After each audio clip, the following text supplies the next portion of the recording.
Yeah, I didn't even know that's where you were. I know earlier you referenced being in California, but I didn't put two and two together there. No, I mean, That's crazy. Oh my goodness. Oh no. Oh, you gotta use that wow. clip. That's going to be the start of the podcast. That is literally going to be the first clip to start the podcast. That is Oh my perfect. God. The following is a conversation I got to have with Keaton Applebaum of AppleBomb Games. Keaton's a film director and a game developer. He's already released 3 games on Steam and is working on his fourth. His fourth game is called Midnight Acres, which is planned for release later this year. And we got a 60-second premiere, which is full of gameplay, which is pretty cool. That happens near the end of the episode. And you get to meet Keaton's puppy, Marley, who kind of is the star of the show. I hope you enjoy. It's like, what's your background with film? What's going on there? Yeah, I mean, I actually I went to school for filmmaking. I went to film school in LA. I grew up. I started in middle school. I don't know if you remember, like Freddie Wong on No. YouTube. I watched a lot of his stuff. He did a lot of like those action shorts on YouTube and all of that, and he Mm-hmm. had tutorials on how to do them as well. So I just grabbed my dad's, like flip camera back in the day, and I started making movies. I fell in love with it. I thought that's what I wanted to do, so I went to film school. And during the pandemic is sort of where I started switching from film to video games, which is kind of what I've always wanted to do. And this was sort of a good excuse for that. So, how old were you when you said you were shooting? You began recording, just playing around with film.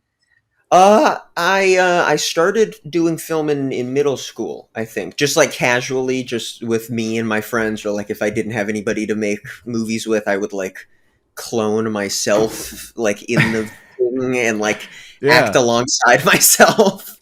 Yeah. Well, I mean, that's kind of fun too, because then you have like complete control over each scene, and you can It set was up each cool. Yeah. character It in the way taught that me you a lot. want. Yeah, it taught me a lot because I got into writing, directing, filming, editing, effects, color, all of the things in an amateur way, but it kind of got me experienced with all of that. Yeah. So, I mean, is there anything that you haven't had experience with in regards to the filmmaking process? Because that kind of seems like it touched all bases there. I don't think so. I mean, yeah, I went to film school. I've been in a few film festivals and stuff like that, but I think just I've always wanted to do game design. And it's always been sort of one of those scary, nervous things. You don't know where to get into it. There's so many unknowns. I never knew how to code, and every tutorial I looked at with coding was super confusing. And like I said, just during the pandemic, everything, including film, shut down. And I was like, this Yeah. is when I'm going to teach The film shut myself down on right now, YouTube. right? Yeah. Oh, yeah. Oh, the strike. Yeah. Here in LA. Yeah. Well, so in Wilmington, we have Screen Gems, which does a lot of. Okay. They have like the largest indoor pool. I don't. Largest indoor water tank. I Okay. believe Oh, is yeah. what it is. So Yeah. we shot Sleepy Hollow here. Oh. We shot Iron Man 3 was here. A portion of Iron Man 3 was here. I mean, it used to be much better. Wilmington film. There were a lot of, to my knowledge, or my lack of knowledge, but to what I understand is there were many incentives to bring film projects here. And then 10 years ago, maybe. I mean, it's been a while, but maybe 10 years ago, they decided to kind of cut those incentives, which Yeah. was a bummer because we had so many people in Wilmington that were just, they'd gone to film school. That was their thing. And they loved being here because of the affordability at the time. And so there was a lot of good, like when I moved here when I was 7 or 8, and Okay. I ended up doing extra work because my grandparents, they retired here. So they were doing extra work all the time. And so when we came here from Michigan, I was doing extra work on like Dawson's Creek and One Tree Hill. Yeah. Which is funny because like, it sounds like your life in the, if you isolate just a little bit that I know about you now, it sounds like the Dawson Leary story of Dawson's Creek. this filmmaker in the making, with his buddies just making films all the time. Yeah. Got a camcorder and just going for it.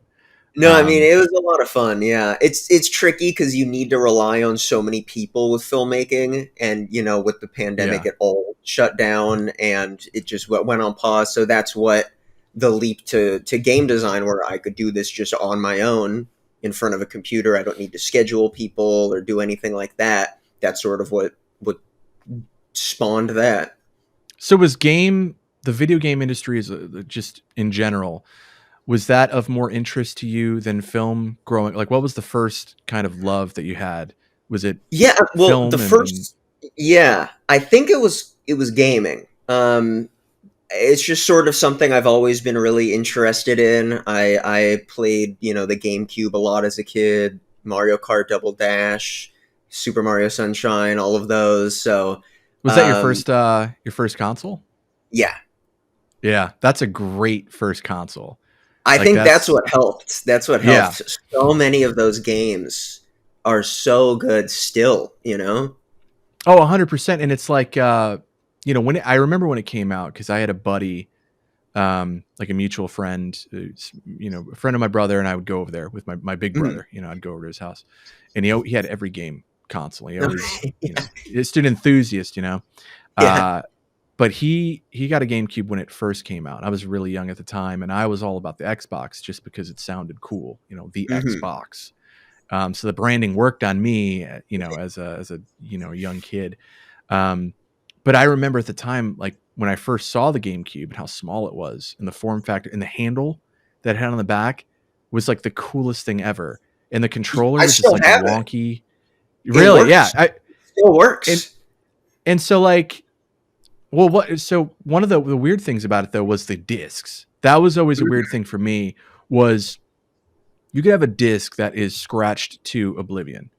Pop it in, it works fine. But then you could have another disc that's got like a little hair Yeah. on it, doesn't work. It's like Oh, the yeah. wonky disc action, but no, like you said, the games bangers from day one. I mean, Sunshine, Yeah. Luigi's Mansion, amazing Yeah. on it. Melee, all of Um, those. yeah, and what was the racing one? I shouldn't be blanking on this. This is like horrible to blank on, but F-Zero. Was it? Oh, it's the Falcon one. Yeah. Yeah. Yeah. That was the last. I think that was like the last major title they made for that Okay. franchise. Yeah. Banger was. I mean, I it's think it very was. Yeah. difficult, but it was such a fun game, and I wish they'd bring it back because that franchise was really cool. Even though I can't think of that. I mean, if it is F-Zero, then great. But Yeah, if I think it not, is. but yeah, it was super fun. And again, right on the GameCube, awesome. The console that got me started was the Sega Genesis, which was no Oh, slouch, but it's not nearly as cool as like starting with a GameCube. yeah. I think that's the GameCube is among. It's like that and the 64. Those are the two best Yep. consoles you can start with. Yeah. And again, I was always on the opposite end. So the 64, when that was a big thing and everyone was playing the 64, I was Hmm. on the PlayStation 2. Um, and then I went to the Xbox when that came out. I was always on the wrong side. The PS2 Of had some good games though. it Like did. I remember Battlefront 2 back in the day. Yeah. That was so good. I just remember the SOCOM series for some reason. Like that was always one because I think it was one of the first multiplayer games that you could play on that system, and that was Gotcha. early in multiplayer days. Hmm. But yeah, the PlayStation 2 is. I mean, it's iconic. I mean, there's an Yeah. unlimited number of games that were really good. It because it kind of met that stage of that generation where like there were massive leaps from prior generations. That's kind of slowed off a bit as we've gotten Mhm. to newer consoles. But back in the day when you went from like the Super Nintendo to the PlayStation, big leap, and the PlayStation to PlayStation 2, like gigantic leap. And it was like what and it seemed like Yeah. developers were hitting their stride too, their creative stride. Um and just keeping it moving. But it was big leaps at the time that Yeah. were Yeah. The leaps that were have really awesome. slowed down now. I think because we're only able to really get to a certain level of like graphical fidelity, where I feel like we should, instead of focusing on like, okay, like graphics up, up, up, it should be like, what more can we do with like AI? What more can we do with all of these things in the Yeah. phone? Audio, all of these things that, like, other than graphics, I feel like should be thought about more as well. Yeah, I saw a, a mod. It was like an AI mod in GTA, I believe. Yeah. Like GTA role playing, Hmm. where you could just speak to NPCs, but it was an AI. It would take a minute, and then they would speak back to you. Like you could just have procedural or like dynamic conversations, to my understanding, with AI in the game, Yeah. And I think which is insane. Rockstar just brought that team on. Rockstar just like hired the team that made that mod. They would be the developer to like implement that, Yeah. perfectly implement it like right out of the gate, and then everyone starts to like go after that, moving forward. But that's like, it's kind of insane to think that you could have like NPCs that are not scripted, static Oh yeah, responses because where you're getting, Rockstar yeah. doesn't need to worry about graphics. Red Dead 2 still looks flawless on, a generation ago. It Oh, still it's looks better than gorgeous. like every game coming out now. So like, yeah, Yeah. focus more on the other things now. Yeah, 100%. But yeah, so that's cool to know. And I know we got off track a little bit, which No, again, no. with me, totally fine. I love it. Yeah. Um, but it's cool to see like you've got this blend of this film background, but also with the your interest in gaming that stems all the way back. That's pretty cool. It reminds me of like Hideo Kojima in a way. Um, Yeah. it like he started um, with a lot of, because of his family. Like they would, at night they would always just watch a film every night, and he got to sit there and watch the films. A lot of westerns. Hmm. Um, but what I read was that he would watch the movies with his family, and you could not go to bed until it was done. So it was Yeah. like family bonding time, but also like getting in this unique form of entertainment in film, Yeah, um, I all the time. remember when he went out stage for like a games award, and he wanted the Mad Max Fury Road soundtrack to be playing when he was like walking onto stage. Yeah. So I think that maybe that's what film, having that similar like passion, maybe that's some of the elements that it gives you. It just, as a human being, being able to have those creative thoughts and control associated with those thoughts, for like, having kind of a self-awareness of, at this award show, when I walk out, it would be badass if I had this song playing while I'm walking out, because I can I already mean, see it in my head. I can see the yeah, scene in my yeah, head. I can roll it. It looks cool to me. I'm wearing sunglasses indoors. I don't, yeah, whatever. But that's pretty cool. Have you like, do you think that's helped you in terms of game design, yeah. or thinking Oh of yeah, games? 100%. Because I think it just helps in terms of like well, I mean, it helps a lot. It helps a lot because I try and make my games like as cinematic as possible. When it comes to like the trailers, the music, the sounds, just like the shot, like where you're spawned and what you see. It's just like as cinematic as like I could make it with the resources that I have. And I think a lot of that comes from me having a filmmaking background, and I think a lot of that helps maybe hide the fact that a lot of my games are made by one person. The cinematic flair maybe elevates it a little bit, or Hmm. like I said, it helps with music, it helps with writing. Um, it helped with like the last game I made. Robert Craighead is a family friend of mine. He's the guy who plays Brock, the blacksmith in the new God of Wars. Oh, So really? yeah, my mom went to acting school with him back in the day, and he's a family friend, so I was able to get him for my last game. So I think it's the more you're able to know and experience, the more it like helps you, you know? Yeah. No, that's awesome. I mean, that's a great family friend to have. Like, just a fun, Yeah, family friend to have there. That's cool. super super sweet guy. Yeah, he's even acted in a few of like my shorts and stuff. Super nice. Yeah, that's really cool. So, Yeah. like, with your games, when you're speaking on, you know, your experience in film and it translating over, are you specifically talking about the trailer editing process, or are you talking?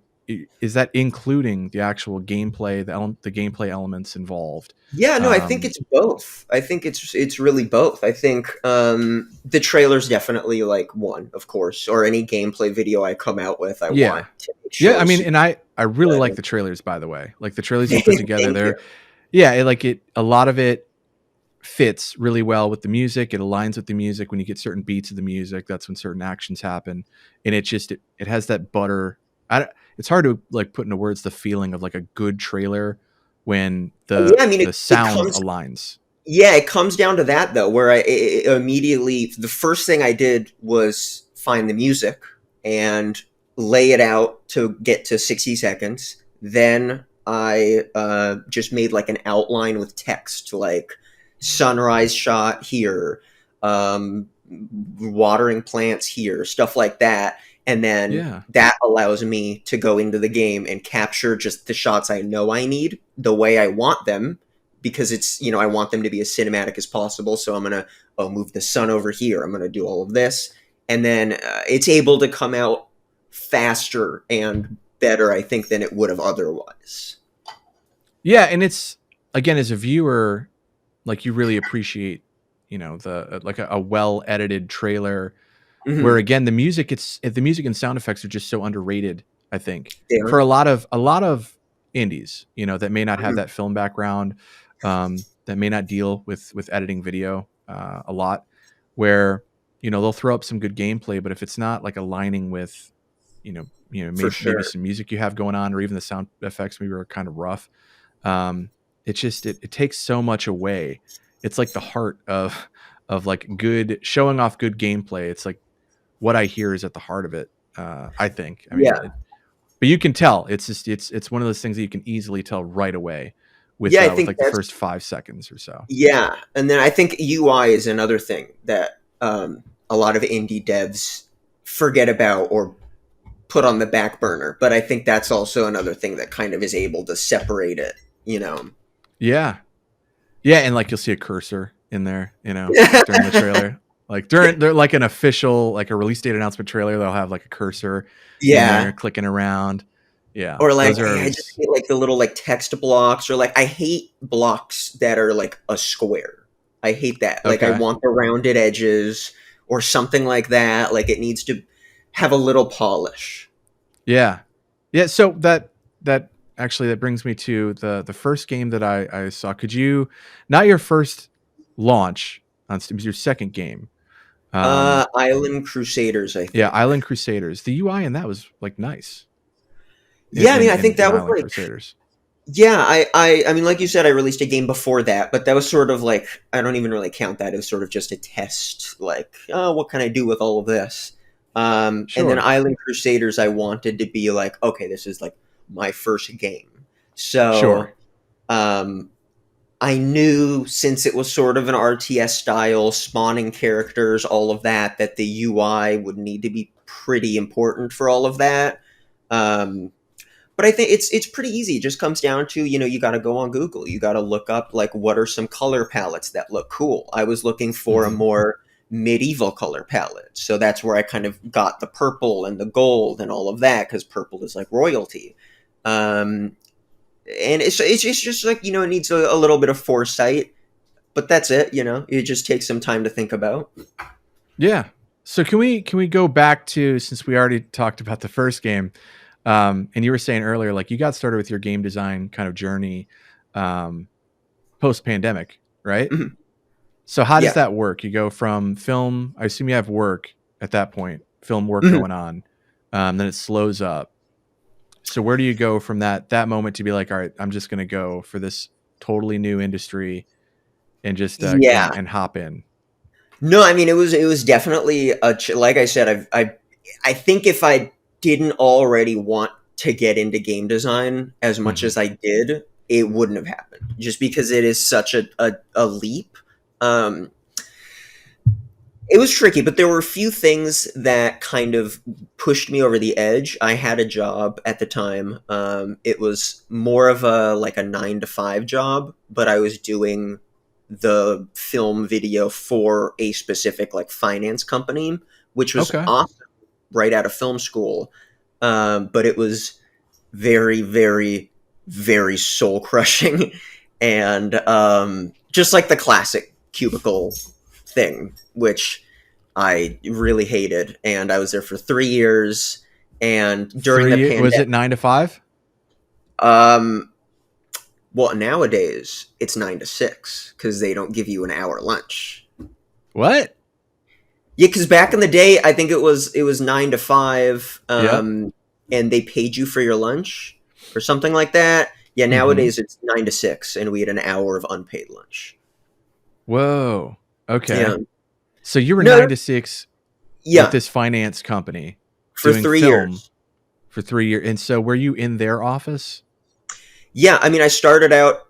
It was a big high rise office, and I was just starting out in a cubicle. And luckily, like 3 months into it, they gave me my own office, which was thank God. Yeah. Um, and yeah, I mean, it was just that I would pretty much I was like the video marketing guy of the company, pretty much filming commercials, being sent to trade shows, and it was fun, but um it definitely wasn't something I wanted to do for my entire life. But it was able to give me some financial security to kind of like take the leap and take the jump to do filmmaking on or game design on my own. Yeah. Yeah. So like 3 years of that, you finally get your own office. But like what so throughout like just any given your average day, like what are they having you do just a general I'm just thinking a finance high Yeah, rise, and they've got this dude in the and he's at least they gave him an office. He's got this dude in an office who's like good at film, but they're like a finance place. So like what are they like well, on a general day to day? Like, hey, come film this. I want to tell you something, and then like it talking was head even videos office style. yeah, I mean, it was even worse than that because I was lucky because my best friend from film school got the job with me. So it was me and him.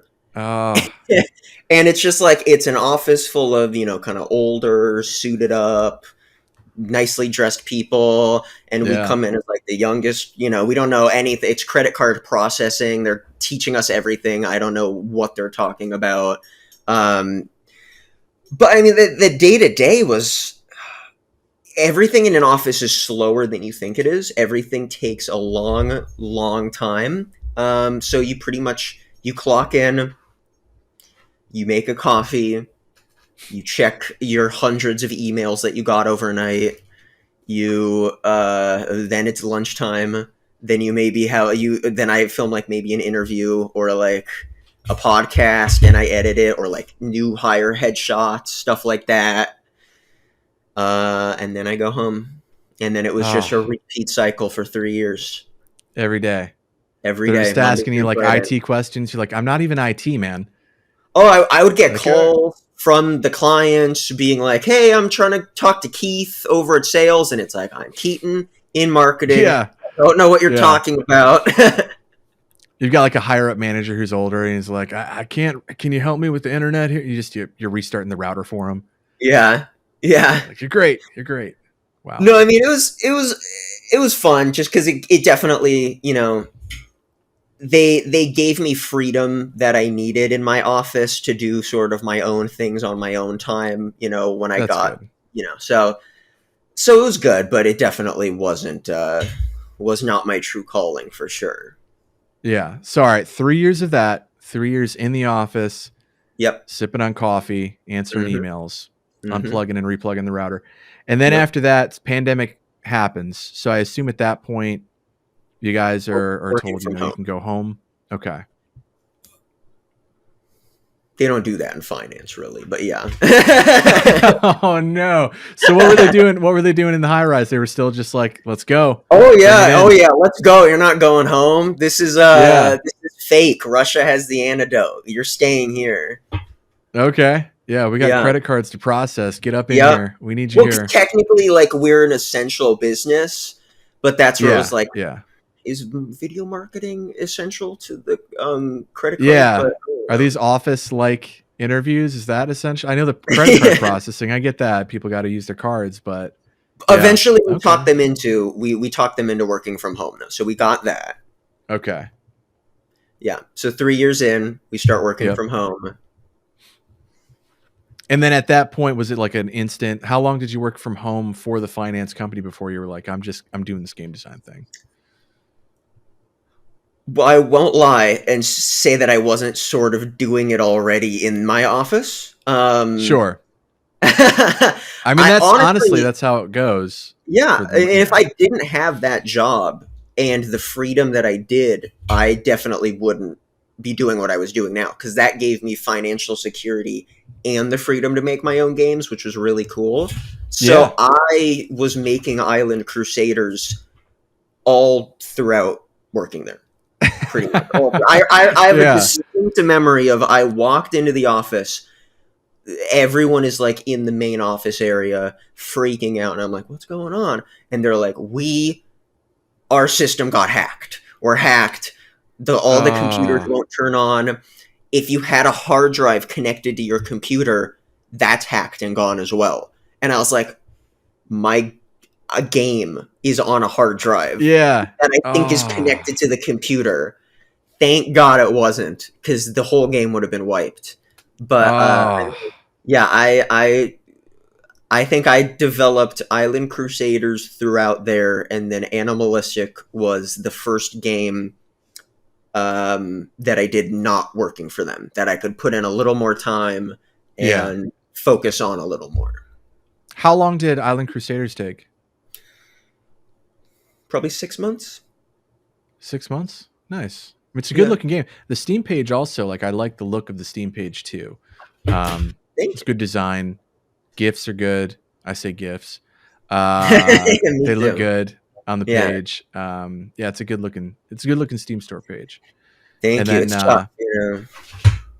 so how do you go from Island Crusaders, totally different looking game, to your next game?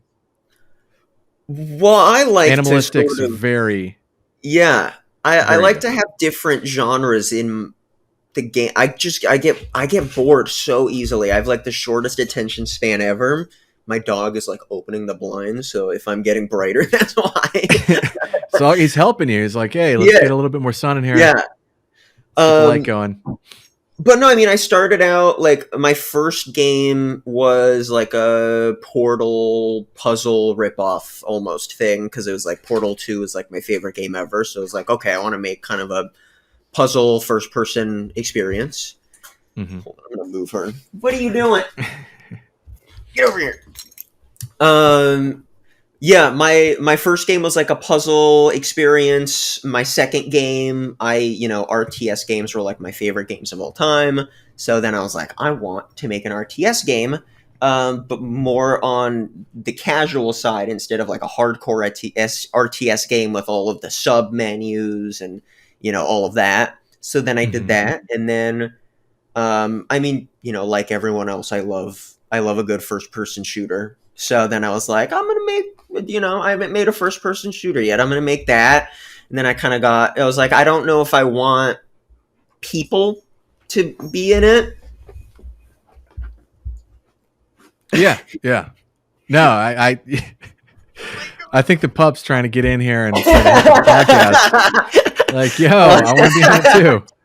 But yeah, Let I me mean, I tell was my like, side of the story. yeah, I was like, I don't want people. So I was like, these creepy animal things, let's shoot those. So then shooting those, and then I was like, I got my FPS in, so now I'm moving to the farming. Yeah. Is there any genre that you just don't like? Because it's that you're the variety of genres that we've kind of covered, and genres that you've made games for all over the Mm. place. But is there anything that you're like, no, I'm just not feeling Um, that? there are a few. There are a few. The classic indie, like walking horror games. I don't like Yeah. those. The ones that like all of the PT clones. Yeah. Um, Yeah. I mean, It's it's tough to tricky. I do mean, those, like it's really, well, it's rare. I can't speak from the development side. I can't that wouldn't be fair. But from a player side, like it's really rare that like a PT clone or these horror games that, you're kind of walking and it's nighttime and you're, actually making them one, like meet that quality barrier, or like mhm, that barrier where when you're playing it you're like, okay, this is solid, this is good. It doesn't have to be like a triple A, oh my god, this yeah, is, but it you plays know, well. It's smooth. it Yeah. just needs to play well but also genuinely be scary, and not just scary at the beginning. It has to be scary throughout. You don't, like, you might introduce a new, like this enemy, you know, um, or main enemy, whatever, early in the game, and they may be frightening. But if that's it, and then and maybe even that enemy starts to become like overly populated, that type of Mhm. enemy, then it's like it wears off fast. So Oh like yeah. keeping it without making it cheap too, without having like cheap jump scares and stuff, but carrying that all, so like from a design standpoint, it's got to be literally a nightmare I to mean, it's make yeah, it's so something. tricky. Like, I of course would love to make a really scary horror game, but it's so hard in terms of, like, I guess what you were saying kind of popped like Resident Evil 7 in my head. I love Resident Evil 7. It's super scary, but my issues are it's like one enemy throughout the entire game, sort of like you said, and a few things like that. But also, what I think it does well is I think it gets scarier set piece wise throughout the game. But I think Yeah. you have to have variety. You have to have the scare build, and I think you also have to have it's almost like a level of surprise from the AI. Like, there were so many times Yeah. playing Resident Evil 7 where like you don't know where, Jack is patrolling. You don't know what wall he can smash through. You don't know any of Yeah. these things, which is sort of the same thing in PT. You can have like that girl behind you with the shadow in front of you and stuff like that, where it's the scariest things are the surprises that are, probably impossible to program, Yeah, and I like when they strip away some of your kind of mental crutches. Like Hmm. I believe in Resident Evil 3, you have your save rooms. Yes. And even in Resident Evil 2, you have your save rooms where you can go in there. All right, I can breathe. The music kicks on. You can just breathe, for a moment. And then it gives you just a little bit of, I love that. just Yeah. gives you just that little moment of, I can relax.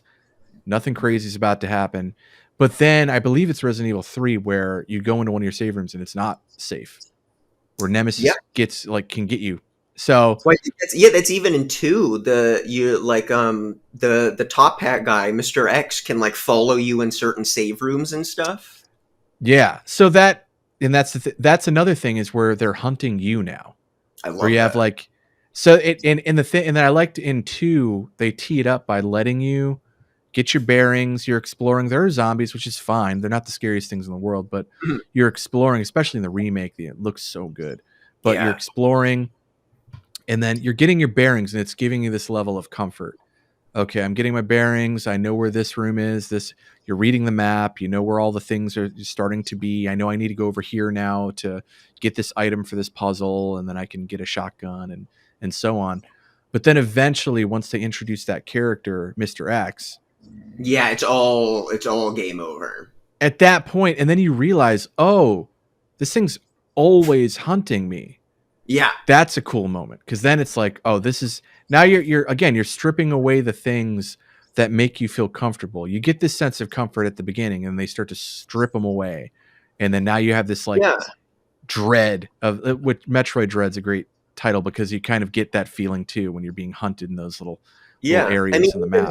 the old like Slender does that in a way, like the person hunting you and all of that. Yeah. I think if a team is able to do that well, that's a really good feature.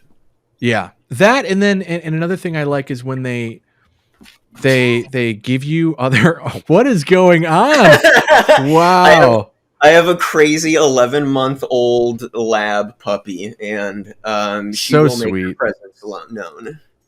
My goodness. She's all about the cuddles. That's awesome though. Like, She thinks she's like 5 pounds.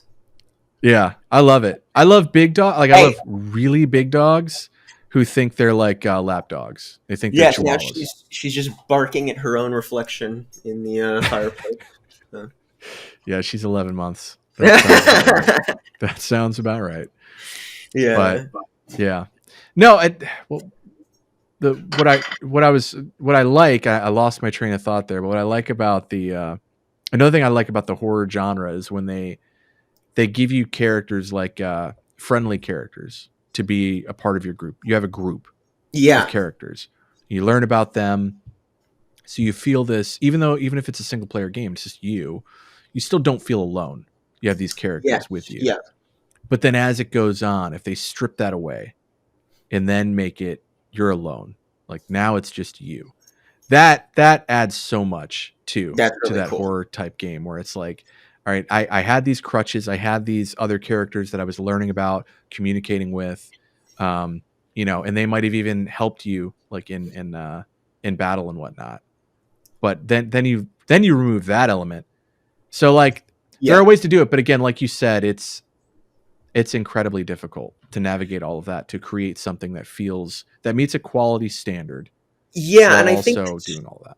it all just has to be really organic too. Like kind of just like almost like transitioning kind of to my new game, Midnight Acres. There's caves all over the place, and when you walk into a cave, it's pitch black. It's not a horror game, but you walk into a cave, it's pitch black. You hear the noises, you hear all of that, and you're like, I don't know if I want to go in here. So you don't have to. You can go back, but you can find and purchase, a flashlight or something like that. So that way you're able to go into the cave and explore, and it feels like you're more earning it on your own instead of just having it happen. You just have a flashlight organically, all of that. I think when the player is able to unlock something new or get something taken away, sort of like you were saying, it definitely helps the atmosphere, and it helps it feel more alive almost, or more like real. Yeah, yeah. And since you brought up Midnight Acres, I'd like. Can we just get into that? It's like, Yeah, so can you sure, tell me yeah. like, so you released a 60-second clip, or not a 60-second clip. You had a developer kind of Yes. gameplay overview video that's already up, and it looks great.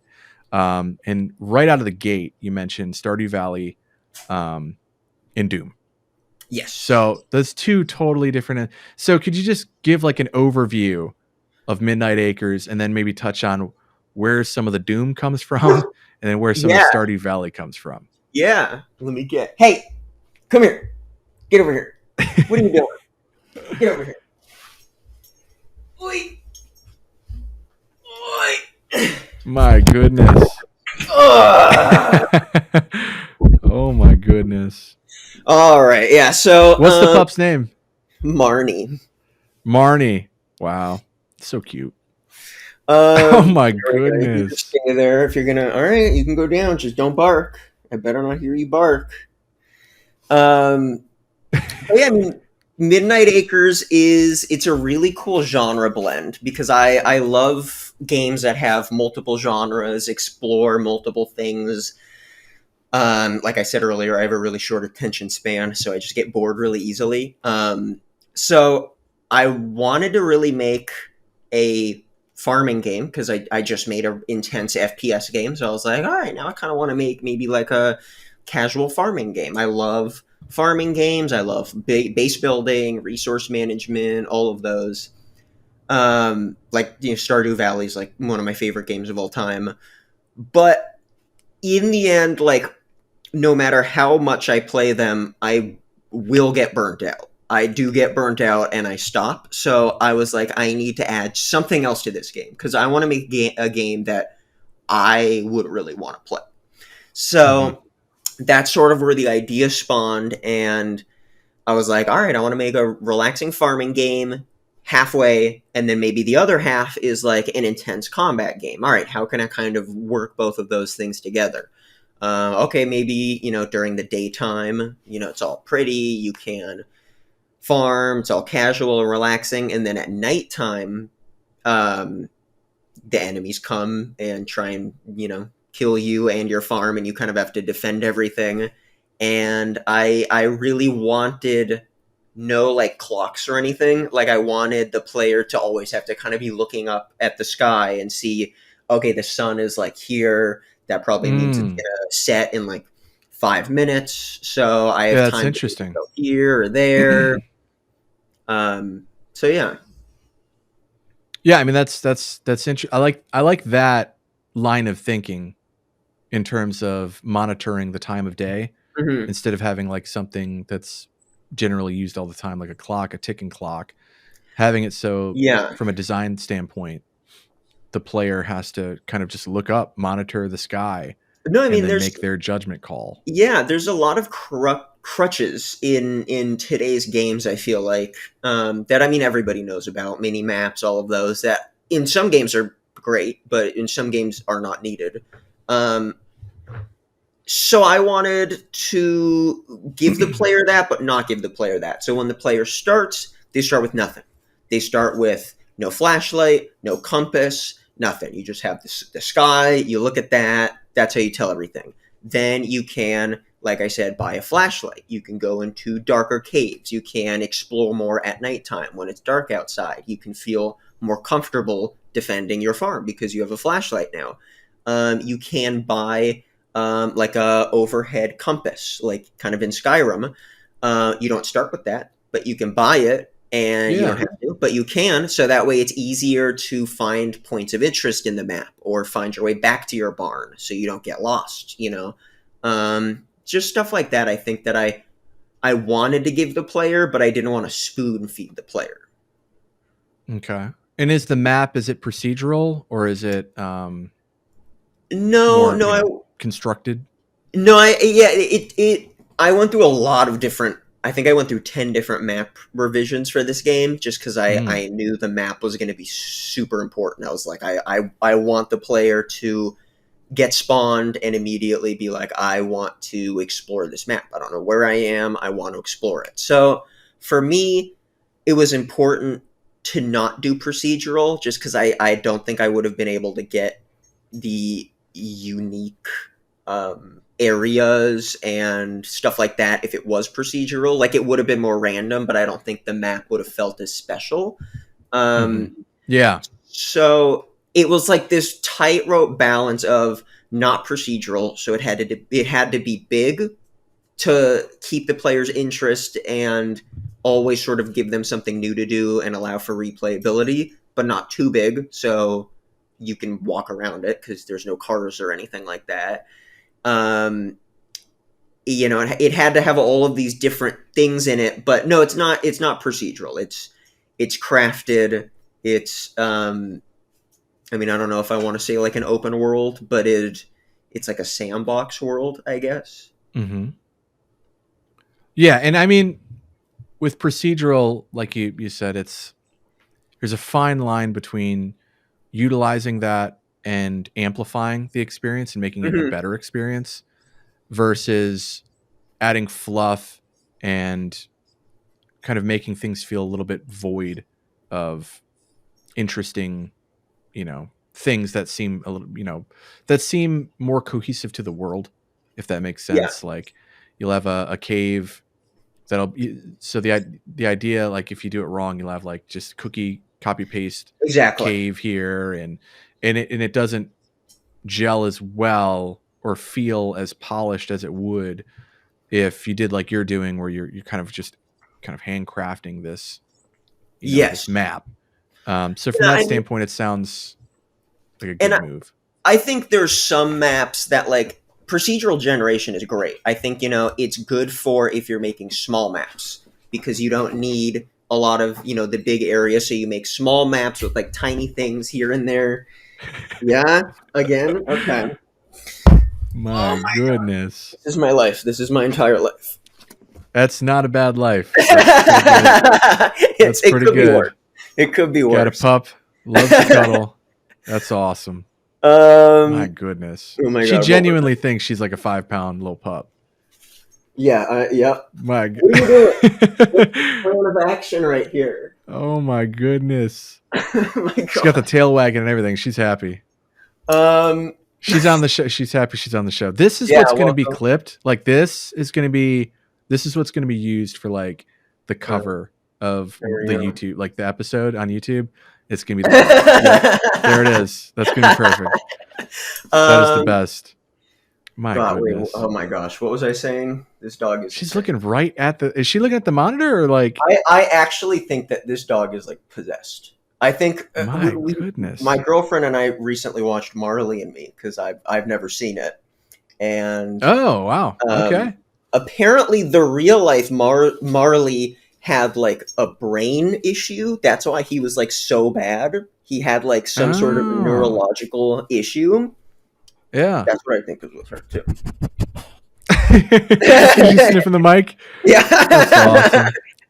That's so um, cool. but yeah, I mean, oh gosh, I don't even remember what I was talking about. We were talking about procedural generation on maps, the pros and cons Oh yeah, of I mean, that. yeah, if you're gonna make like a No Man's Sky, then you gotta procedurally Everything's generate it. procedural. Yeah, Yeah, yeah. because like it's just not realistic to make thousands, millions, hundreds of planets. It's just not realistic. You want to put that resource into more gameplay things, I think. So I think Yeah. it's procedural generation is great if in the right circumstance. Yeah. Yeah, I think a 100%. horror game would be really cool, like a procedurally generated world in a horror game that Yeah. constantly changes. That would be sweet. Yeah, actually, if you like we said earlier, if you do that correctly and it's procedural and it's never I mean, the content you could create for that as like a YouTuber would be Yeah, insane. If you did it yeah, right, I mean, to nail that would be massively difficult, I would assume, but and I wouldn't even know where to begin with that. It's just a whole nother beast to crack. I'd love to give like Hideo Kojima a crack at that and just see like what can he do? What can you I do mean, with I this wish, procedurally generated horror? yeah, I wish he was still able to make, PT as a full Yeah, game. That would have been so sick. absolutely. You Yeah, want to get that on that again? that remind so we briefly spoke about No Man's Sky, and that actually Mhm. I did want to ask you this earlier.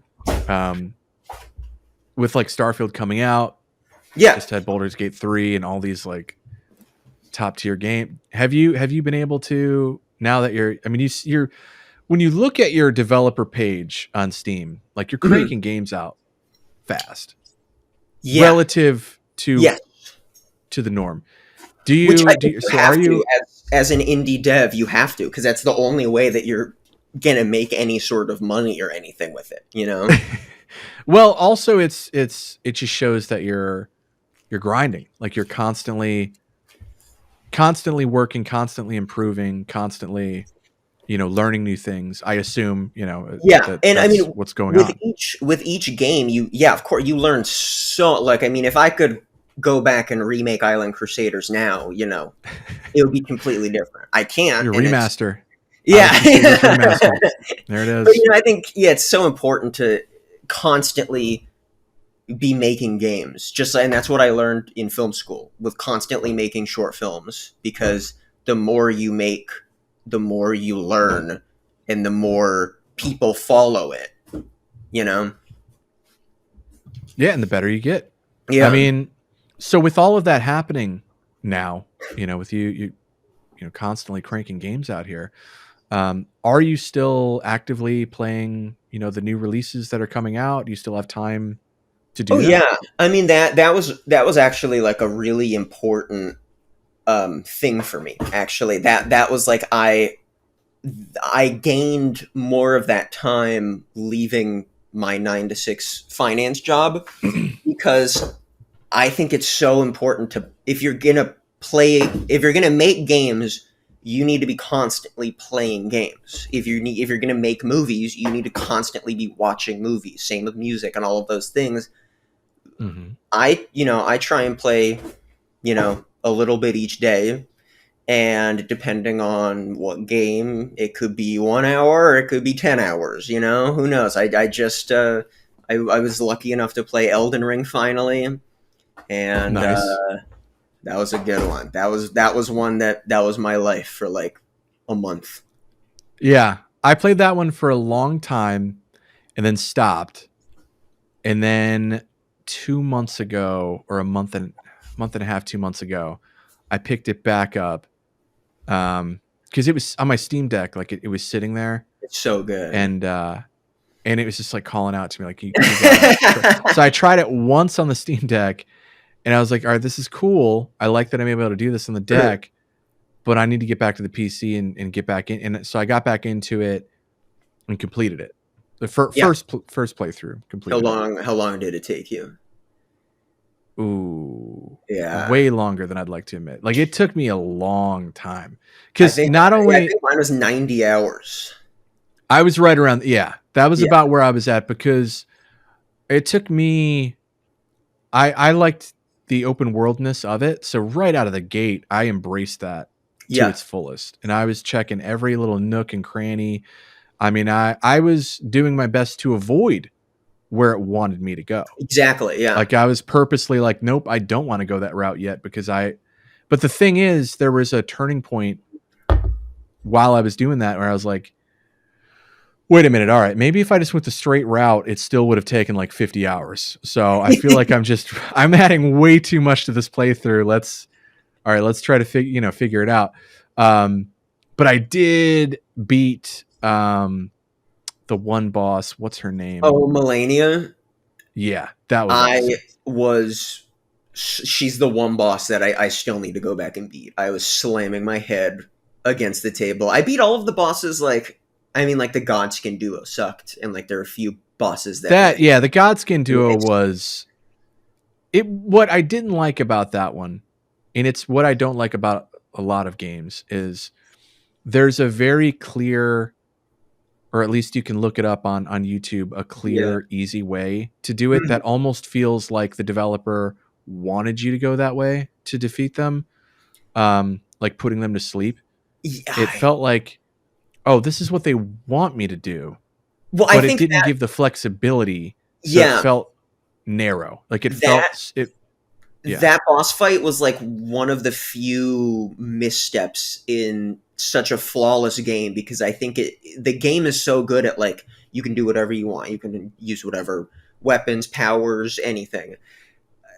That boss sucks because you're only able to do one thing and it's such a gank fight that like it's a room that's yeah, not built for two of them. They have two no, coming at you. Somehow the bigger one is the faster one and their yeah, yeah, their range is like they joust and it's like whoosh. yep, yep. And Yeah. if I remember correctly, just getting to the room wasn't the easiest deal for me. No, I So think like, yeah. because I always spawned in at the top, and you have to get around the corner, go down the stairs, go to the right, loop around, and then you can actually get into that room. Yes. Um, so, but that was like that sucked because when you're going, you can easily get two hit, you know, or you can get beat up pretty bad over there. And the other main problem was by the time I got there, I was severely underleveled, and I didn't know Yes. Yes. that. And but it didn't, because the jump was so drastic that I just thought Yeah. it was all right. We're near the end of the game. This is where the difficulty where they wanted to be. So No, I had to yeah. leave, and I had to grind for a long time before I could actually go through and okay, I'm not getting 1-2 hit here, and so that was a difficult jump in that part of Yeah. the game. But I mean, once I leveled up, it got much easier to go through that. But again, with that particular boss battle, it just felt too rigid in an open world game that felt very fluid all the way throughout, which was Exactly. awesome. But And that felt like the one moment that yeah. wasn't fluid. But I mean, yeah, I totally agree with you. I think kind of going back, I think playing so many games is so important because if I didn't play Elden Ring when I did, certain aspects of Midnight Acres wouldn't be there. Like a lot of the cave systems in Midnight Acres were inspired by Elden Ring. How you can just be walking in Mm. Elden Ring and you just see a random cave and Yeah. you go in it and it could spawn a whole, tiny little thing going on right there, or it could just be, a little cave with a little treasure chest. Who knows? Um, Yeah. so yeah, I mean, there were a lot of aspects of Midnight Acres that were heavily inspired, I would say, by Elden Ring as well.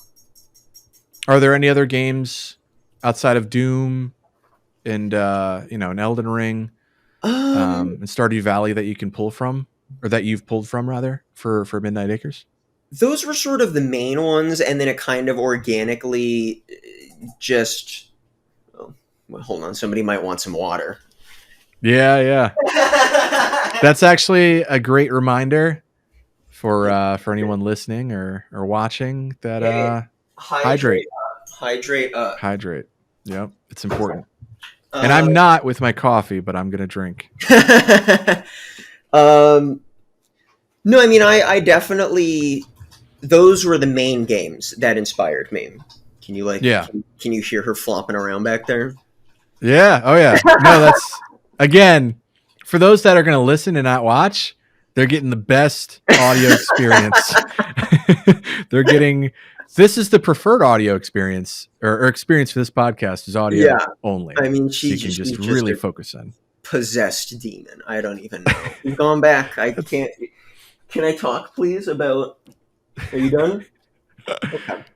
that's But yeah, awesome. I mean, those were the main games, and then a big aspect actually was my girlfriend, because she doesn't really play games, but like she sometimes does, and she Hmm. plays sort of like the Stardew Valleys and stuff. So I was like, I want to make a game that she would like to play, because if I would like to play it and she would like to play it, then I think it crosses all of the boxes. So I've just been having her. Do testing, or she'll give me ideas of like, oh, this should happen, oh, that should happen, and it'd be like, oh, that was she actually came up with the name of the game. Yeah, it's a good name, and Yeah, the I thought it logo's was. also the logo's pretty good too. I like the moon in the logo, which is pretty cool. Yeah, that was a Fiverr graphic artist on Fiverr. Wow. Yeah, Well, I use Fiverr a lot for like graphic artists, music, stuff like that. I think that's a very important resource for a game dev, because I think like if I made the logo for Midnight Acres, it definitely would not be as good as it looks um, like it currently does. So I think it's always better to, if you don't have the expertise of doing something, you could just hire somebody, for cheap to do it. mhm. Yeah. I mean, so like with what I do in marketing, a lot of the times if I have to put together content, social media or Mhm. elsewhere, where it requires like a good graphic designer. Luckily, my girlfriend is a graphic designer, so I'll just be like, "Hey," and we work like you can Yeah. see in there, um, in the Okay. background. Like that's her workstation over this. It's like right Nice. next to mine. So I Yeah. just look over. I'm like, "Hey, can you help me with this?" And then Yeah. she'll say no, and then eventually she might help. Uh, but yeah, that's good to know. Like limitations, know the quality barrier that needs to be hit, and then having self awareness to be like, it's better off if I get someone else on board That's a that very, has that very, specialty. yeah, that's a super important thing that I think not a lot of game devs listen to. I mean, I definitely didn't listen to it. Every game that you want to make wants, you want to be, I want it to have this, I want it to have that, I want it to have all of these features. But when you're just starting out or you're a solo dev, you have to be like, what am I really good at? What can I do? What do I need help with? So, like in my instance, I'm bad at graphic design. I'm bad at like animation stuff. Like I'm really bad at Yeah. that. So I'm just gonna get a Fiverr person to do it for me, because it's gonna look way better. And why would I want my game? I would like to put my time and energy in, expanding the map, adding Hmm. more cool things to that. And then while I'm doing that, this guy can be, hooking me up with a cool animation thing. Yeah, and it just makes sense. Again, self awareness. Even outside of the video game industry, self awareness is just like a big deal, and Yeah. understanding your deficiencies and Yeah. where, especially when you're a creator, Yeah. understanding those deficiencies because you're creating a product or something. You're creating something for others to enjoy. And if you've got those deficiencies, but you know you can improve those, and you acknowledge it, then it's better for everybody involved, because you're not creating something necessarily just for yourself. You're doing it for a lot of others as well. Oh yeah, And to you have to think like, would I play this, or like, would mhm. if I saw this part of a game, would I be like? I mean, there are times when I'm playing a AAA game, and there's like, like when you're playing a game, and then there's like a really weird wonky cutscene in the middle of Mhm. it with like the characters doing some weird movements, and it's like, T-pose. yeah, what happened to the budget on this specific cutscene? Why is this one the one that got left out? Yeah. So But yeah, yeah, I totally get it. And then over time, as the quality goes up, and then the more games that you're able to sell through, and the more revenue you're able to bring in, the more quality you can bring in as well. It scales with it, yeah. I and mean, it. it's all about relations too. I mean, Mhm. even as a solo dev, it's very important to like the composer for Animalistic. I've been going to the same Christmas party with him since I was a baby. Yeah. But he went to college for music, and I went to college for film, and I've always kind of wanted to work with him. And then I texted him while I was making Animalistic, and we worked together, and it was a lot of fun. Yeah, and I mean, composers again, massively Oh underrated my rather. gosh, I've yeah. uh I've worked with one in the past, one in particular that was just like, I really hate that I'm blanking on his name, but Oh he yeah. worked on some. In fact, I believe he now works with geez, the Last of Us developer, Naughty Dog. Naughty Dog. He's with Naughty Wow, Dog now. that's awesome. Outstanding. Like he went to MIT. Um, we worked on this game together called Evergate, Okay. and his yeah no it was quality when you see it, or when you hear it. And Yes. that was one where it's like, whoa, okay, this is different, this is a Yes. different level here. Yeah, it's a big jump from using like royalty free. I mean, that was my thing in Island Crusaders, basically using a bunch of royalty free medieval Viking songs, all of that. But I was like, no, no, no. For Animalistic, I wanted the emotion of the player to be like really intense, and like I wanted the music to really drive the player and sync to the gameplay. So I was like, I Yeah, need a composer. yeah, my goodness. I just she I is I don't know. She's probably she cooped up because is we had the hurricane here oh yeah, in so LA. you're in Los Angeles, right? Yeah, the Wow. hurricane. I didn't even know that's where you were. I know earlier you referenced being in California, but I didn't put two and two together there. No, I mean, That's crazy. Oh my goodness. Oh no. Oh, you gotta use that wow. clip. That's going to be the start of the podcast. That is literally going to be the first clip to start the podcast. That is Oh my perfect. god, this is such a Wow. nightmare, Marnie. She's the star of She the show. is. She That is is. outstanding. She okay? Um, Where's she at? no, she's right below me. She's fine. She's just all good. She just fell down. She's Up. an I'm good. 85-pound beast. I don't think she 85? doesn't get hurt easily. Wow. I got a 11, 65 pounder and she's a fatty.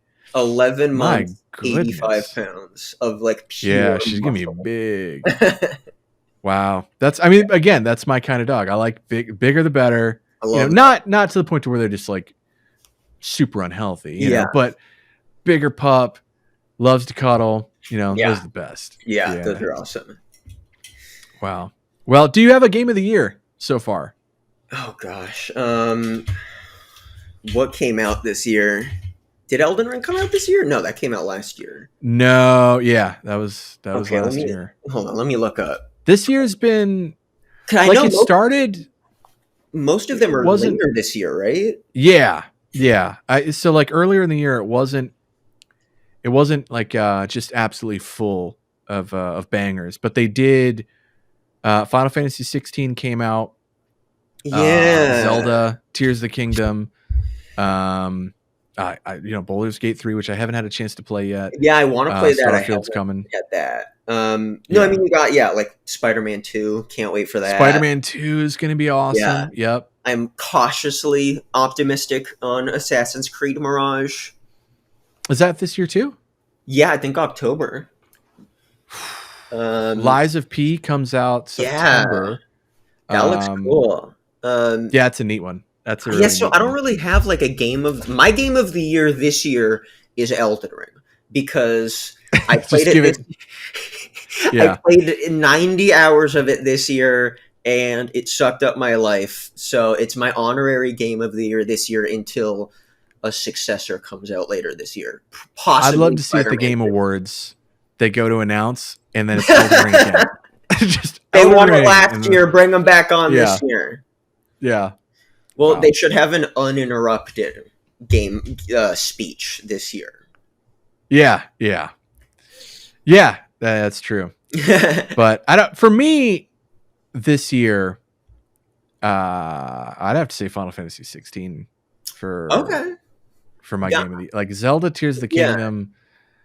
I've given it 5 separate shots. Wow. To like give me any sense of enjoyment. Wow. And it kind of hasn't. Controversial yet brave. Yeah, I know. Well, I mean, I'm gonna add to the dislike train right now because we're gonna be getting a lot of dislikes on this video now. Yeah. I tried and couldn't get into the Breath of the Wild. I tried multiple times and I couldn't get into it. So that's extra spicy because I was just about to say Breath of the Wild was awesome. I loved that one, but I only tried it once and I need to give it another try. Yeah. So I will, and I will let you know what I think about it. But what may have skewed me with Breath of the Wild is my girlfriend loves Zelda, and so she loves to watch when I play Zelda games. And so Breath of the Wild was a perfect game for that, to chill in the living room. She'll watch and she helps me with the puzzles. I'm terrible at puzzles. And so so from that experience, which is a unique one where you're playing with someone watching, from that standpoint, it was a really enjoyable experience. But Tears of the Kingdom was totally opposite. Once they introduced the building mechanic, I instantly was like, please don't be a common thing in this game. Really? And I don't like it. It's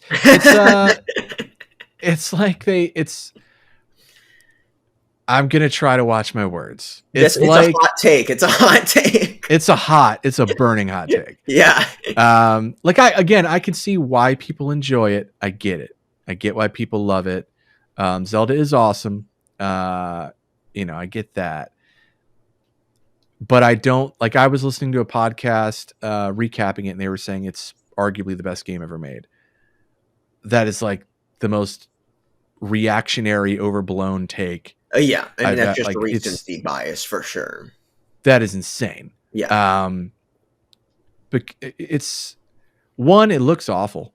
Yeah. Because of the hardware limitations, not the art style. Art style, beautiful. I totally agree with you. I have an LG, one of their OLED panels in my living room, and that's what I play on. And most Switch games, admittedly, don't look good on that panel. They're blown up to 4K. It's as jagged as jaggies everywhere. So Zelda's not the only one that has that issue. But with that, and then when you start the game out, there's a lot of similar color palettes. And that's kind of nitpicky. But no, I really it was the building. Okay, because for me, I was the same way as the look for Breath of the Wild, because I have an LG OLED as well, and it was like nausea-inducing. It does not look good on that TV. I love the style. I love the animations. I love I love graphical attention to detail is insane. Yeah, and it's just like, why does this need to come out on the Nintendo Switch? Yeah. Well, so when you play it portable, like I've got the OLED Switch. It's good. When I played on that, awesome. But I don't prefer to play portable. I like to sit down and play on the TV. When I played Breath of the Wild, I had it was also, I believe, a 4K resolution TV, but it wasn't like a good one. But on that, it looked fine. It looked okay. I might have even had a 1080p panel, and that might have been the reason why it looked better. But once I got it on the LG OLED, it's just like, this is hard to play just from a viewer standpoint. But again, that building function in Tears of the Kingdom, where you have to constantly stop, grab materials, deal with the wonky controls in moving them around, sticking them together to create these things. Again, I get why that appeals to certain gamers. They love that. They love crafting. They love the creativity involved in the, I can put together like a cart with wheels and it moves, the physics of it actually work and all that. People love that. And there are games that's all they do. Like that's their thing and they thrive. But with Zelda, it was like, why? This is an action adventure. I don't need this added element to the game. So I've probably put 8 hours, maybe 10 total into it on 5, maybe 6 separate occasions. And I just cannot do it. We got our so that one just the episode. Yeah, that got the hot take out of the way. Hopefully having the pup on the show keeps it down a little bit, keeps it nice and cool. Well, that was me. I had to redo Elden Ring. I tried to get into it one time and I was like, oh, I hate this. And then I was like 3 hours in and then I was like, no, let me redo it. And I redid it and it clicked. Yeah, sometimes that happens, and it still could happen for me with Zelda. It might. But I've got to get around to it. But now there's all these other games coming out and my time's stretched to be able to play games in general. So now like it's going to hit a backlog maybe. But yeah, Final Fantasy 16 though, that was one where it was like beginning to end. Awesome. Okay. Love it. Yeah. That was, check that out. I mean, if you've watched Game of Thrones, you'll quickly see, okay, there's Jon Snow. Okay, there's Cersei. There's the Night King. Like a lot of copy paste in terms of like, this is like this, and we'll do. But they did kind of weave in what a Final Fantasy game is. So they wrapped Game of Thrones and Lord of the Rings with what a Final Fantasy game is. Okay. And then changed the combat a bit to make it more fun. More like Devil May Cry level fun. So that game, I'm gonna 100% that. I'm gonna replay that one because it was. I love the characters, the storyline, the theme, the gameplay is awesome. That's your game. Yeah, it is, and that's gonna be a hard one to top. I love the Final Fantasy series, and that might be my favorite. It's a toss up between that and 10. But yeah, Baldur's Gate looks really good though. But I'm not a CRPG. I don't like CRPGs. I've tried Divinity Original Sin 2. Every now and then I'll put an hour in. Trying to like get into, but it's I hate the camera angle.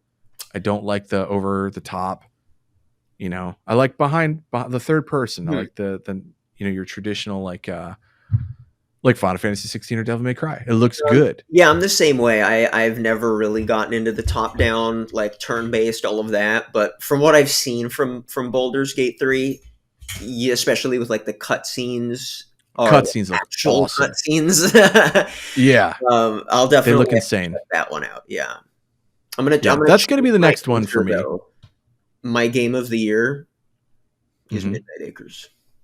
Midnight Acres. Yeah, there it is. I'm gonna put all right. So instead of the pup earlier, we're gonna do Midnight Acres game of the year ? Yeah, we'll put that in there. No, but that's so I am really excited about Midnight Acres, and I do like the progression that I've seen from Animalistic to this. You can see some influence Mhm. from your experiences from Animalistic coming over to Midnight Acres. Um, how long have you been working on Midnight Acres? I Um, forgot to ask earlier. yeah, I think this one actually was. I think the longest I've worked on a game has been Animalistic, which was like almost a year when all was said and done, because that was early access and then full release. Okay. I think this one's kind of also been like 6 months because it's what I wanted to do with this game that was different. Because Animalistic and all of my other games have just been like linear. So Okay. you play them once, you get it, and then you're done. There's no real reason to play it again. Animalistic, you got 20 levels, so that's cool, but that's it. Then there's an endless mode, but whatever.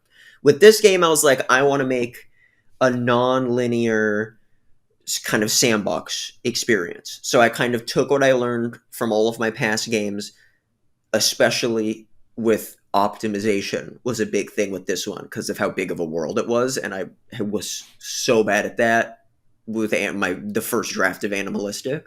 So I was like, I Hmm. want to you have like an optimized, pretty sandbox world that isn't linear, and the player could spend 50 hours in and still find a new cave that they haven't been in. Yeah. No, I mean that's an exciting kind of value proposition, or Mhm. I guess pitch in what you're going to experience.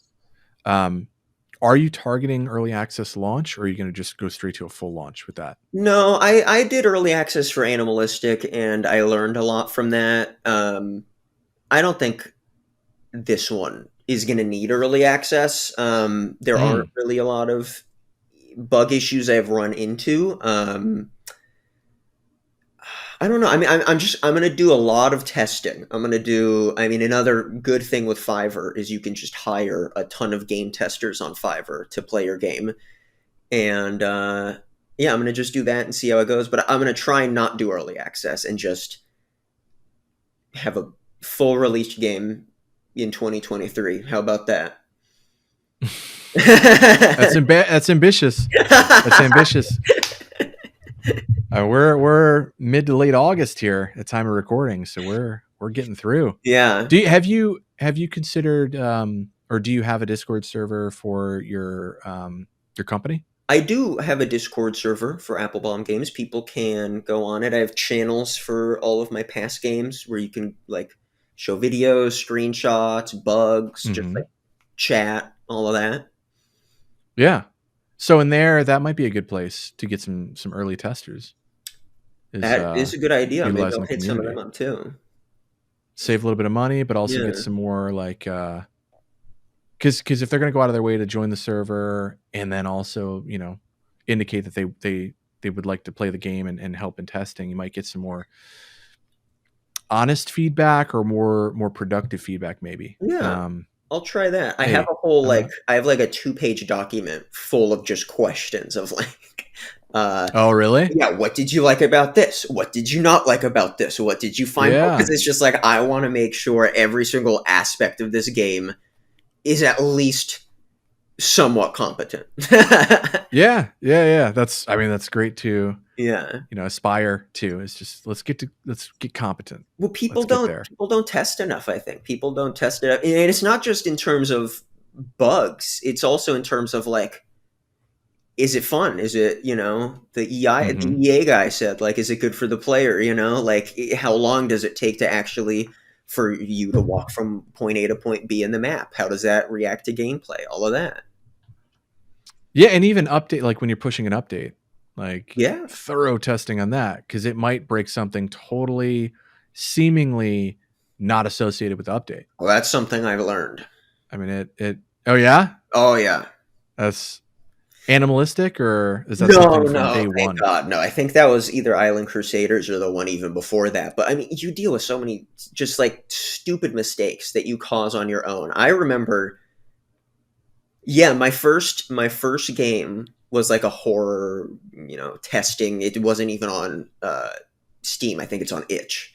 And Hmm. I wanted to try and get into like level streaming and like stuff like that. And I was just so dumb, and I had the trigger of like where the player walks into to like trigger the next like level to appear.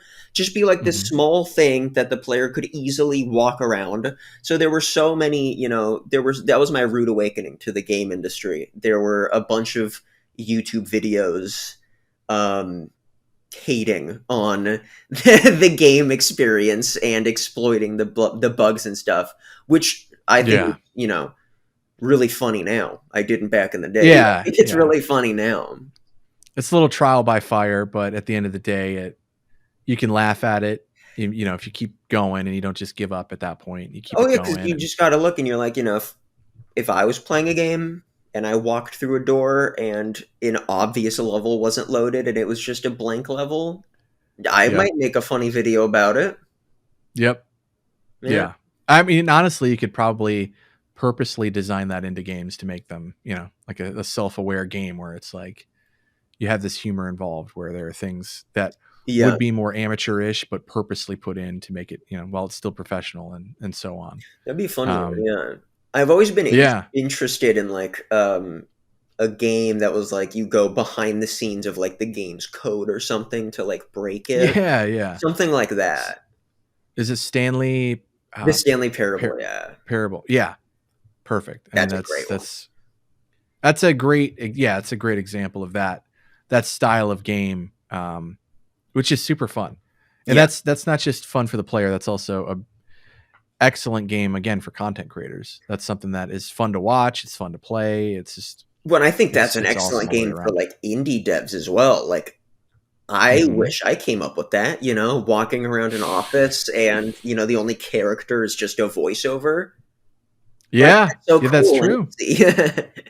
Yeah, I so again, I that's interesting where like from an indie developer, depending on the scope of the game, you can get really creative and put together something that the quality or the entertainment value far exceeds, the manpower behind it, or the hands Yeah. on deck. If you can get really clever about how you want the design to be, Hmm. or if you just isolate a specific gameplay mechanic and you just kind of build around that one thing, kind of like back in the day with Mario, where it was just, I want to hit a button, the character jumps, let's build a game around that, Yeah. and then it's Mario. No, yeah, I I think what you just said is super smart for like indie game devs to pay attention to. Yeah.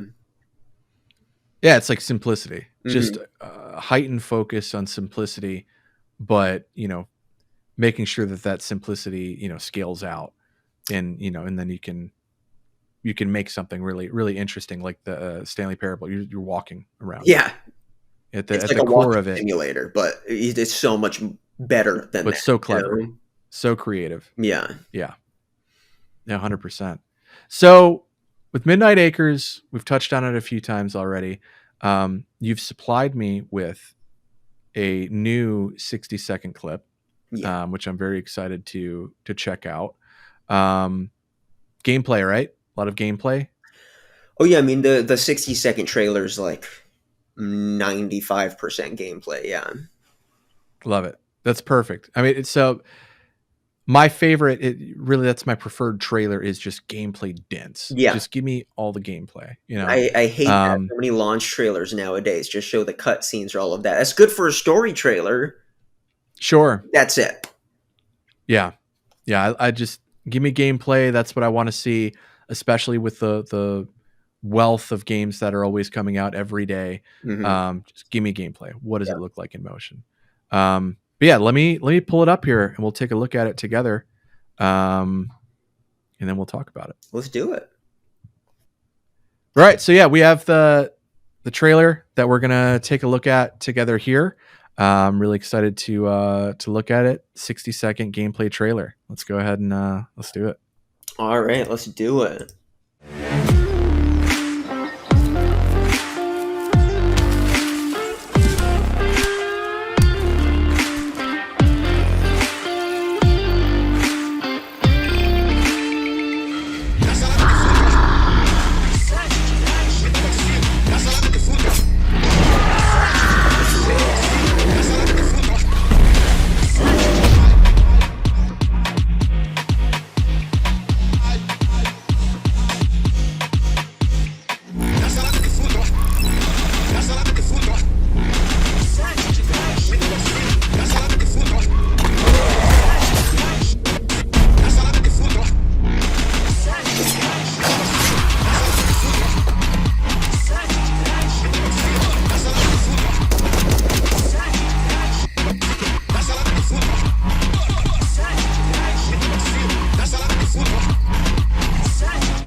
That's it. All right.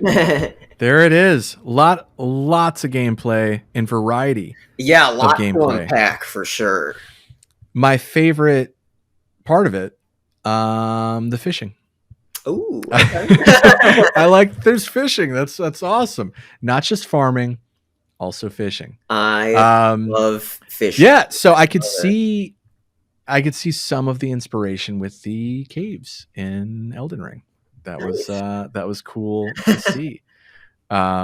Yeah, so could you tell me a little bit more about the variety of gameplay that we just saw? All the different elements we saw fishing, we got Yeah, farming. there's a lot. Um, There's some stuff that's not even in there yet, too. There's yeah, pretty much. I mean, you get spawned.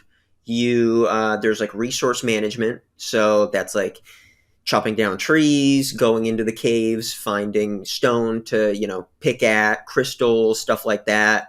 And all of that kind of boils down to building resources such as like the gardening beds, or like fences that you can build around, or turrets for defense, all of that. So there's like resource management. There's like a little bit of like tower defense because you can build mhm. and upgrade turrets. So I think the turrets have like 6 different upgrade classes that all act very differently. So there's like some tower defense. There's of course farming and water, fertilizer, cultivating your crops, selling them for profit, all of that.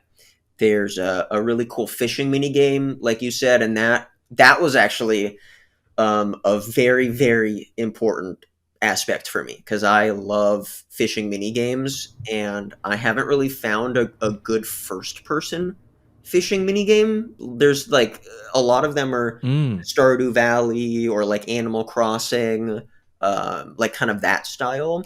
So I wanted just like a really cool first person fishing mini game, and it's cool because if you can fish in the lakes, all of that, get some salmon, or you can go into the caves and you can find certain like underground lakes where you can fish for mm, bigger, more valuable fish that are only in there. Um, yeah. yeah, I mean, and that's like just some of the things that you can do in the daytime. There's a shop that you can buy things at, but instead of just being a stagnant shop, kind of like I was saying in the development log, it's like kind of a traveling merchant guy who kind of walks around the map. I wanted that instead of just like a stagnant shop to buy things in, just to make the game world feel a little better. Like you're just kind of walking and you see this little merchant walking along with you or something like that. But Yeah. yeah, that's the daytime, and then at nighttime, it kind of just transforms into FPS combat, primarily melee based, all of that. Shovels. No shovels, but Ooh. no shovels, but there Fist, are. just fist. You can do, yeah, like pickaxe, chopping Okay. axe, and then you can like find different like swords, knives, buy them, stuff like that. Yeah, you can use a lot of Yeah. different things.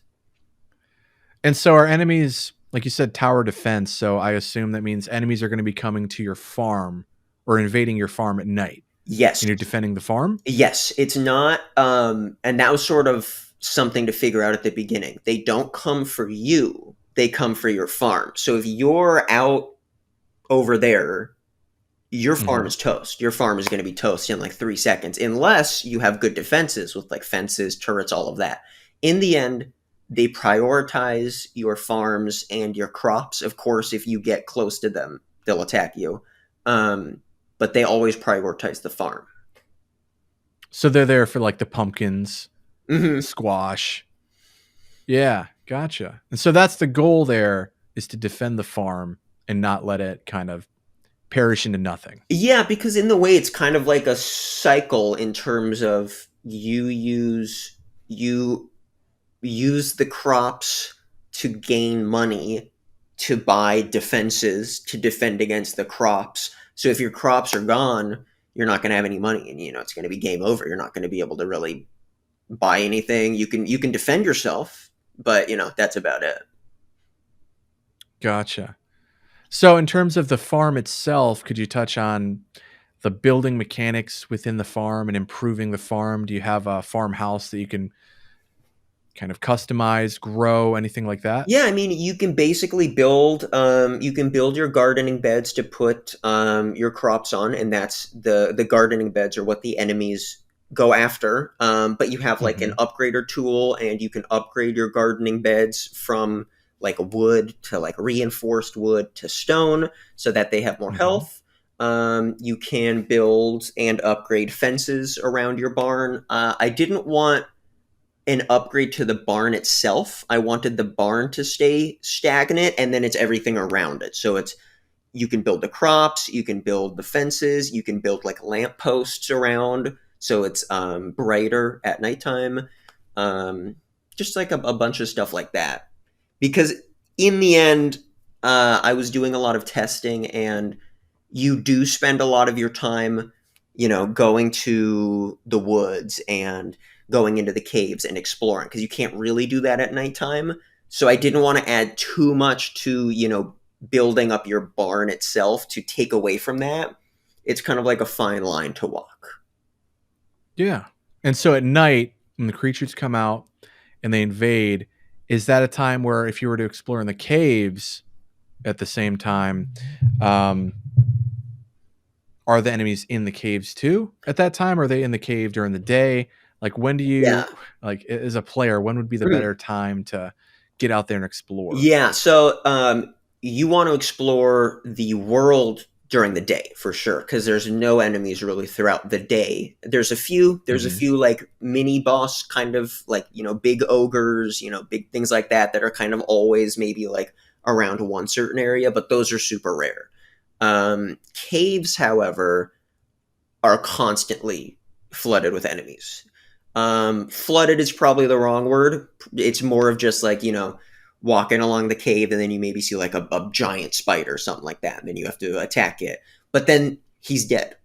He'll respawn. I can set him to respawn maybe after like 3 days or something like that. So you can clear out a cave and explore and go back the next day until, the babies respawn. But the Mm. caves are always hostile. The outside world is only hostile at nighttime. Gotcha. And so can your character, like, say if you just did not, it was nighttime, you're not equipped, you're not ready for it, but since the enemies don't attack you, they're kind of going after, your farm. Could you theoretically let them kind of wreck the place Yeah. and then come back the next day and kind of rebuild, get Mhm. it going to extend your playthrough? For sure, yeah, and there's a lot you can do. Like there's a very like a rudimentary crafting system where you take the resources that you get from chopping trees and all of that to build more gardening beds and all of that. So you don't need money for things. You can go out and explore, gather resources. Have your farm kind of be the decoy in a way, and then build it up again for the next day.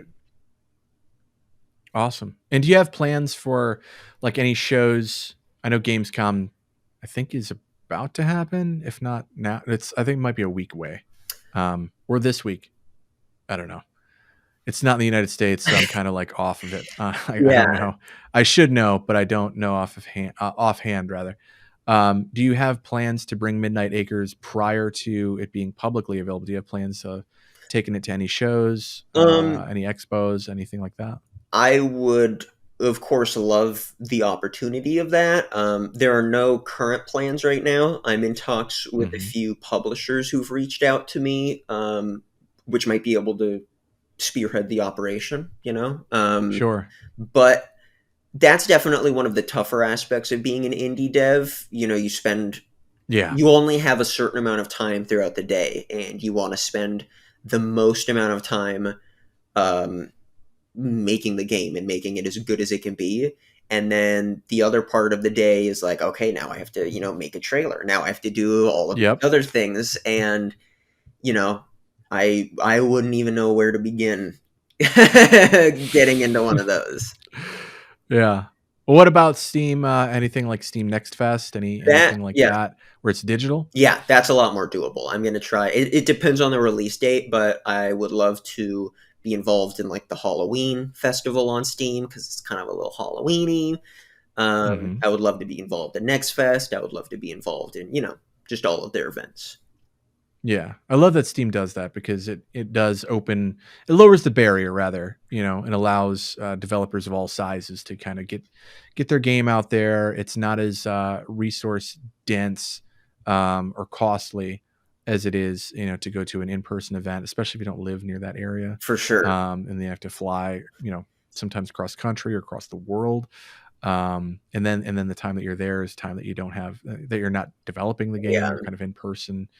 So I totally get that. But I love that again that Steam does their seasonal sales, their themed kind of events and all that. So it's pretty cool. No, Steam. Yeah, Steam has a Well, lot of great resources. Yeah.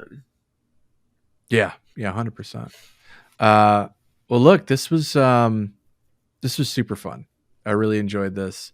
I appreciate you bringing the trailer and showing that off on this podcast. It's a really cool trailer, really exciting one. If you're listening and not watching, definitely check out Next Quest Games on YouTube, and that's where you'll be able to see the video version of this podcast, and you'll be able to see the trailer, which is really good trailer. A lot of variety in the gameplay that we just discussed, including the fishing.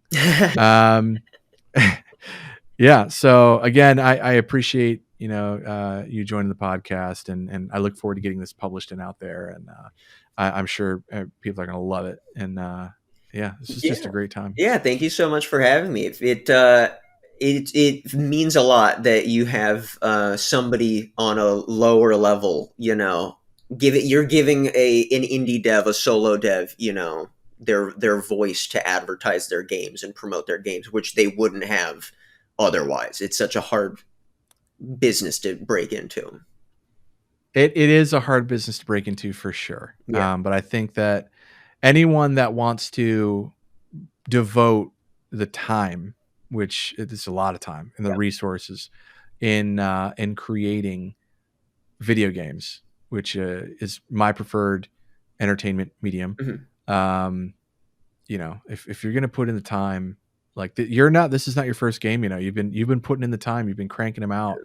And to do that is awesome. And I think everyone that kind of approaches it with the same passion that you do, and works hard, deserves a platform. And I think that viewers and listeners will appreciate that as well, to be able to kind of learn more about you, the creator, and about your games. And with that said, where can those that are listening to this and watching this, where can they follow you, and Midnight Acres and all of your future games? Yeah, all the social medias. You can look up AppleBomb Games on Twitter, Instagram, TikTok, YouTube. I just don't know Is about. that apple the fruit and then bomb Yeah, like the so bomb? it's Apple the fruit and then BOMB Games because my last name is Applebaum BAUM. So connecting like Gotcha. that. But yeah, just the social media channels, YouTube, and then just definitely Steam. Just Steam. I have my Applebaum Games channel on Steam. It has all of my games, and then it has Midnight Acres with a big green wish list button. Awesome. Can't avoid that. That's the key takeaway here. Everything we've said, the key takeaway is wish list Midnight Acres. I think that's the key takeaway. But yeah, thank you. This was great. I'll go ahead and Yeah, wind it down here. thank you so much for having me. It was a lot of fun. You made it to the end of the episode. I hope you enjoyed it. I'm very appreciative that you made it. If you're a developer or publisher and want to be on the show, you have an open invitation. This podcast is all about world premieres, premiering something that's new along the production of your video game. So if you're working on something new and you want to show it off for the first time on this podcast, you've got an open invitation. You can reach me at Logan, Logan, at nextquest.games.